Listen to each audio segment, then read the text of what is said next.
Hi, I'm Julie Belfield. I'm a member of Epiphany Lutheran Church in Swanee, Georgia. I've catered lots of different meals over the years for lots of different groups. But when I was asked to make a Guatemalan meal, I have to tell you I was a little stumped.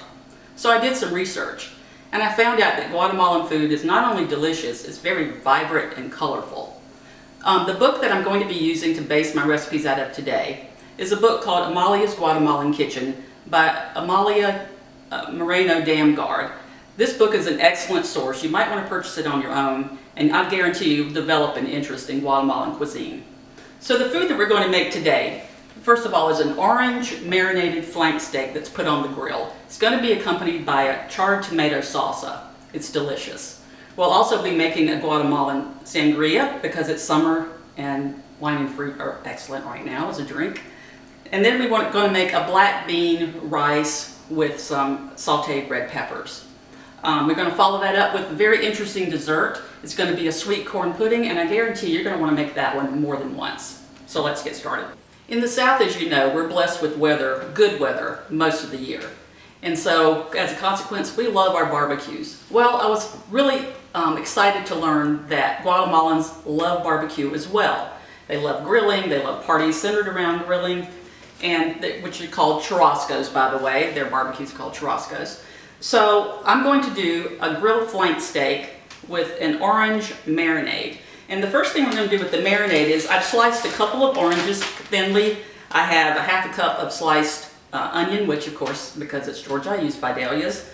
I have a little canola oil, a little salt and pepper, and a little bit of dried oregano. So what I'm going to do is I put it in a gallon baggie, and I'm going to just start smashing those oranges, and that's going to release the juices. And they're going to get into the meat. So I'm going to take that bag and just smash the orange just for a minute or so here. Now, if you can't find flank steak, I found mine readily available at the supermarket. If you can't find flank steak, I think skirt steak would make a nice substitute. So we're going to take the steak. And by the way, when you cook flank steak, if you really love medium rare, this is going to be your steak. It's perfect at medium rare. It'll be tender and it'll taste delicious. So now that I've done that with the marinade, I'm going to take this steak, which I've liberally salt and peppered already, and I'm going to put it in this baggie, and then seal it, and then just kind of add the orange a little more, smush that a little bit more. And I'm going to let this meat go in the refrigerator. You can do it up to 24 hours, but I would say you want at least 3 to 4 to 5 hours. If you're short on time, you can put it on your counter for about an hour, and that will accelerate the marinating process. So let's put this in the refrigerator, and you're going to have something great in a little while. I want to show you how to make a really refreshing Guatemalan Sangria. So what we're starting with are some sliced oranges and sliced limes. And I'm going to add in a couple of tablespoons of sugar. Now I'm making a double portion of this sangria because I know it's going to be really popular. So I'm taking those oranges and limes with a muddler and just smashing that up to incorporate the sugar and the limes. And I want to see that dissolve somewhat. So you can use the back of a spoon if you don't have a muddler, or you can use the bottom of a cup if you need to. And you can put this in a bowl if you don't have a large measuring cup like I do. Okay, I've got that going. And then the wine we're choosing to use is a Spanish Rioja. I've gotten a young one because I think it's a little fruitier, and also it's less expensive. So you can get a Spanish Rioja. We're going to add in 4 cups of that wine. And of course I spilled some, but that's typical of me. We're also going to add in one of these small cans, or about 1 cup of ginger ale.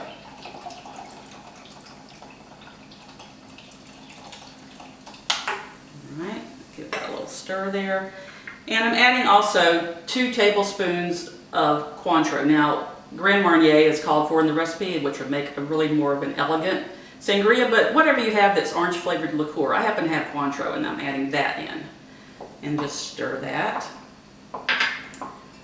So we're going to put that in an attractive pitcher. Let's see if I can get this poured in.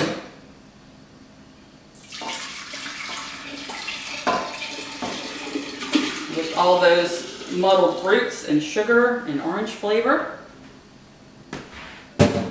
Now this should chill for a while, but if you're impatient like I am, you can serve it immediately over ice. And we've got a little garnish in there. We've got some lime and peach because we're in Georgia. We've got some grapes and a little bit of orange there. So I'm going to go ahead and pour up a glass of that. This is going to be really refreshing with that steak we're going to grill. A side dish we're going to prepare is going to be black beans with rice and sauteed red peppers. Now black beans are eaten almost every day in Guatemala. It's a strong Mayan influence, and so we're going to incorporate that as well. So what I've got in the pot, which is my grandmother's old pot, is I have about a half a cup of onions, a half a cup of chopped Roma tomatoes, and a half a cup of julienne red peppers. So I'm getting that up to toast. Going to add in a couple of cloves of garlic. And I'm going to add in about 1 cup of long grain rice. We're going to toast that rice for just a minute. It brings a little nuttiness to it and adds depth of flavor. Now I'm going to salt just a little bit now. I'm not going to over salt because of the liquid I'm going to be adding does have some salt in it. So a little salt. Toast that for just a minute. And let me tell you about the liquid we're going to add. Now most Guatemalans will have a big pot of black beans on the stove and they'll use some of the cooking liquid from those black beans. I'm using canned black beans. And so what Malia recommends in that case is a half a cup of the juice from the canned beans. And you add into that 1.5 cups of chicken broth, low sodium chicken broth. So I'm going to do that now that we've toasted and sauteed for just a moment. You hear that sound. This is going to color the rice a little bit and it's going to look really delicious. So I'm going to get that stirred in. And then I'm going to add in a half a cup of the black beans that came from the can. So this is really like a regular rice you would cook at home. We're going to get it up to the boil. We're going to put the lid on, turn it down, and it will be ready in about 20 minutes. It looks like Grandma's pot did a pretty good job of cooking these rice and beans. So it's been cooking about 20 minutes. It's fragrant. I can really smell it. I do want to taste it real quickly for seasoning because this is the time you need to add just a little bit more salt if necessary. That's perfect. I really don't need any more. So we can serve it family style. Just put it in a bowl. A little garnish of green onion. I'm going to show you a little bit fancier look to plating this rice. So what I have is a ring mold. Now you might not have one, but you can use a biscuit cutter. You can use a can that you've washed out, like a tuna can or something like that. And we're just going to take that rice and pat it into this ring mold. This is nice for company or when you want to just, anytime, make the rice look just a little bit nicer. So I'm going to push it down a little bit. See the colors in that? We've got the black beans. The rice is turned just a little bit darker because of the liquid from the black beans. And we have the tomato and red pepper. Take that aside. And now that I've tamped that down, all I have to do is lift that ring mold, and that's a really pretty presentation to put alongside the steak or the meat, whatever you're preparing. Let's move on to my favorite part of the meal, which is always going to be dessert. I'm a sweet fiend, so when I saw this recipe for dessert, it has very little sugar, and I was pretty skeptical. But after having tried it, hot version and cold, they're both delicious, and so I want you to experience this too. This is a great recipe for people who are watching their weight, who are watching their gluten, who can't have eggs, and I'll show you how easy it is to put together. This is based on a popular drink in Guatemala, an atole, and it's just been turned into a dessert. So the basis of this is corn. So what I've done in the blender is I've already emulsified 1 cup of corn, 2/3 cup of 1% milk, and then a half a cup of cold water. So since I've done that, now I'm going to put it through a strainer placed directly over a saucepan. And we're just going to get the essence of all this. Put this aside. And I want to make sure I strain all of that goodness through my sieve. This is going to be a recipe that will serve about 2 people. I frankly could hardly eat the whole thing, but it's going to serve 2. So I've pretty much gotten all that through my sieve. And now we're going to add some stuff. What I have here is 1 tablespoon of sugar with about an 1/8 teaspoon of kosher salt. I'm going to add that in. And half of a cinnamon stick. And there we go. Turn this on. I'm going to stir this, let it come up to the boil, and then I'm going to turn it down and let it steep and simmer for about 10 minutes. That's going to get the essence of that cinnamon stick into this dessert. This corn mixture has been simmering for about 10 minutes, and I can smell the cinnamon, so I know it's infused into the liquid. So I'm going to remove that cinnamon stick.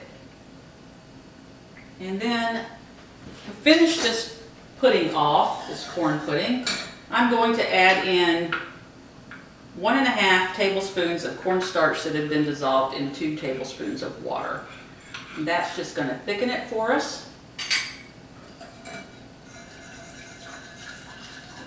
Pour that in. And in just a couple of minutes, that is going to come together. In fact, it has already come together. The heat of it has worked with that cornstarch, and now we have a thickened pudding with no eggs involved. And this is going to taste delicious. So I'm going to take this off the heat. It came together so quickly. Turn that off. And I'm going to serve this in a couple of pretty glasses here. Like I said, you can eat this immediately, hot, or you can chill this in the refrigerator. If you chill it in the refrigerator, it's wonderful with whipped cream that has been infused with either vanilla or maybe a little rum. So I'm going to add a little here. You see, it's a nice portion for 2. Low cal, low sugar, no eggs. And that's right. Now, you can also garnish this with berries. You could garnish it with some mint or a sprinkle of cinnamon. But I really want you to try this. The corn and the cinnamon work so well together. Just really delicious. And I think you will be happy you have discovered a new dessert. The flank steak has been grilled. We grilled it to medium rare, which is about 130 degrees. We're letting that rest now for about 15 minutes. So all those juices will go back into the meat and make it very moist and juicy. To go on top of this flank steak, we're making a charred tomato salsa. So what I've done is I've had 3 Roma tomatoes that have been put on the grill so they got dark and charred. That's going to add such a degree of smokiness to the flavor of this. It's going to be delicious. So I still have the 1 I need to chop. So I have 2 in the bowl already, and I'm just going to chop this remaining Roma tomato. Roma tomatoes hold up a little bit better, but you can probably use any kind of tomato you like. Just growing in your yard would be even better. So finish that tomato slice, tomato half.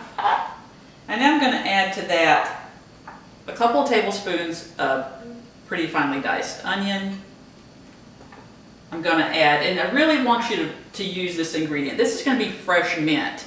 I'm using a combination of cilantro and mint, but if you don't want cilantro, that's fine. But do incorporate the mint. It's really delicious. So I'm putting that in, a little cilantro as well because I like cilantro, about 1/2 teaspoon of salt, a couple of teaspoons of lime juice, freshly squeezed. And then let me say a word about chilies. Guatemalan food off the bat is not really that spicy. They do use chilies, but those are used as an add-in, not so much an upfront flavor or spiciness. So what I have is just 1/2 teaspoon of a Thai chili that's been really finely minced. And you can leave this out if you really don't like heat. You could substitute another kind of chili. This is a Thai chili or a bird's eye chili, and that's what I'm using in this. But you could use a jalapeno or a serrano or whatever it is you have. If you really like it spicy, you can bump it up. So just give that a stir. And I'm going to let this sit for a few minutes as the steak rests.